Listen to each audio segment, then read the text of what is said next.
Gold card സ്വന്തമാക്കി Trump. കാത്തിരിക്കുന്നത് 1000 നിക്ഷേപകർ. ഇന്ത്യക്കാർക്ക് തിരിച്ചടിയാണോ ഇത്? 50 വർഷം റിപ്പീറ്റ് 50 ലക്ഷം ഡോളറിന് ഇത് നിങ്ങൾക്ക് സ്വന്തമാണ്. ആദ്യത്തെ കാർഡാണിത്. ഇതെന്താണെന്നറിയാമോ?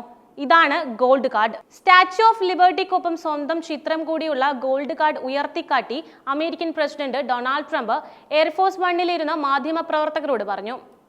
അമേരിക്കയിൽ 50 ലക്ഷം ഡോളറിന്റെ നിക്ഷേപം നടത്തുന്നവർക്ക് നൽകുന്ന ഗോൾഡ് കാർഡ് വിസയുടെ വിൽപ്പന തിരക്കിലാണ് ട്രംപ് ഇപ്പോൾ.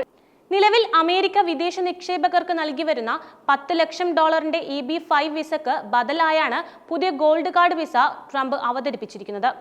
2 ആഴ്ചക്കുള്ളിൽ കാർഡുകൾ റെഡി എന്നാണ് ട്രംപ് പറയുന്നത്. ആദ്യത്തെ ഗോൾഡ് കാർഡ് താൻ തന്നെ സ്വന്തമാക്കിയതായും നിക്ഷേപം ഇറക്കാൻ തയ്യാറായി മുന്നോട്ട് വരുന്നവർക്കുള്ള കാർഡുകൾ 2 ആഴ്ചക്കുള്ളിൽ തയ്യാറാകുമെന്നും ട്രംപ് പറഞ്ഞു. ട്രംപ് കാർഡ് സ്വന്തമാക്കുന്നവർക്ക് വിദേശത്തുള്ള സ്വത്തിന് അമേരിക്കയിൽ നികുതി നൽകേണ്ടി വരുമെന്ന ആശങ്കകളെ ട്രംപ് അകറ്റിയിട്ടുണ്ട്. വിസ സ്വന്തമാക്കുന്നവർക്ക് അമേരിക്കയിൽ പെർമനന്റ് റെസിഡൻസിയും പൗരത്വത്തിനുള്ള സാധ്യതയുമുണ്ട്. ബുദ്ധിമാന്മാരും സ്ഥിരോത്സാഹികളും തൊഴിൽദായകരുമായ നിക്ഷേപകരെ അമേരിക്കയിലേക്ക് എത്തിക്കാൻ ഈ വിസ പദ്ധതി സഹായിക്കും. അമേരിക്കയിൽ നടത്തുന്ന ബിസിനസ് മാത്രം അവർ നികുതി നൽകിയാൽ മതി എന്നാണ് ട്രംപ് വ്യക്തമാക്കിയത്. കാത്തിരിക്കുന്നത് 1000 പേർക്കാണ്. 50 ലക്ഷം ഡോളറിന്റെ നിക്ഷേപം നടത്താൻ തയ്യാറായി ട്രംപ് കാർഡിനായി കാത്തിരിക്കുന്നത് 1000 പേരാണ്. ലോകത്തുള്ള 3.7 കോടി നിക്ഷേപകർക്ക് ഇത് വാങ്ങാനുള്ള കഴിവുണ്ടെന്നാണ് US ഗവൺമെന്റ് കണക്കാക്കുന്നത്. അമേരിക്കയുടെ ദേശീയ കടം ഗണ്യമായി കുറക്കാൻ ഈ നിക്ഷേപം കാരണമാകുമെന്നാണ് ഹോവാർഡ് ചൂണ്ടിക്കാട്ടിയിരിക്കുന്നത്. ഇന്ത്യൻ നിക്ഷേപകർക്ക് ഇനിയൊരു തിരിച്ചടിയാവുമോ എന്നാണ് ആശങ്കപ്പെടുന്നത്.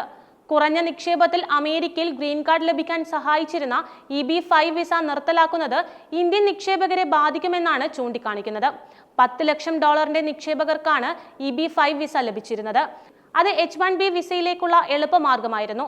ഇത് നിർത്തലാക്കുന്നത് ഇന്ത്യൻ നിക്ഷേപകരെ മറ്റ് രാജ്യങ്ങളിലേക്ക് പോകാൻ പ്രേരിപ്പിക്കുമെന്ന് ന്യൂയോർക്കിലെ സിഫിയാസ് എമിഗ്രേഷൻ എന്ന സ്ഥാപനത്തിന്റെ മാനേജിംഗ് ഡയറക്ടറായ വരുൺ സിംഗ് ചൂണ്ടിക്കാട്ടി. EB-5 വിസ നിർത്തലാക്കുന്നത് ഇന്ത്യൻ നിക്ഷേപകർക്ക് കനത്ത തിരിച്ചടിയാണ്.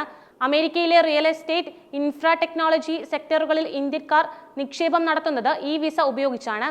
പുതിയ സാഹചര്യത്തിൽ ഇന്ത്യൻ നിക്ഷേപകർ UAE, കാനഡ, ഗ്രീസ്, പോർച്ചുഗൽ തുടങ്ങിയ രാജ്യങ്ങളുടെ ഗോൾഡൻ വിസയ്ക്ക് ശ്രമിക്കും, വരുൺ സിംഗ് കൂട്ടിച്ചേർത്തു. അതേസമയം EB-5 വിസ നിർത്തലാക്കുന്നതിന് ട്രംപിന് നിയമപരമായ തടസ്സങ്ങളുണ്ടെന്ന് നിയമവിദഗ്ധർ ചൂണ്ടിക്കാട്ടുന്നു. അമേരിക്കൻ കോൺഗ്രസിനാണ് ഈ വിസയിൽ തീരുമാനമെടുക്കാനുള്ള അധികാരം.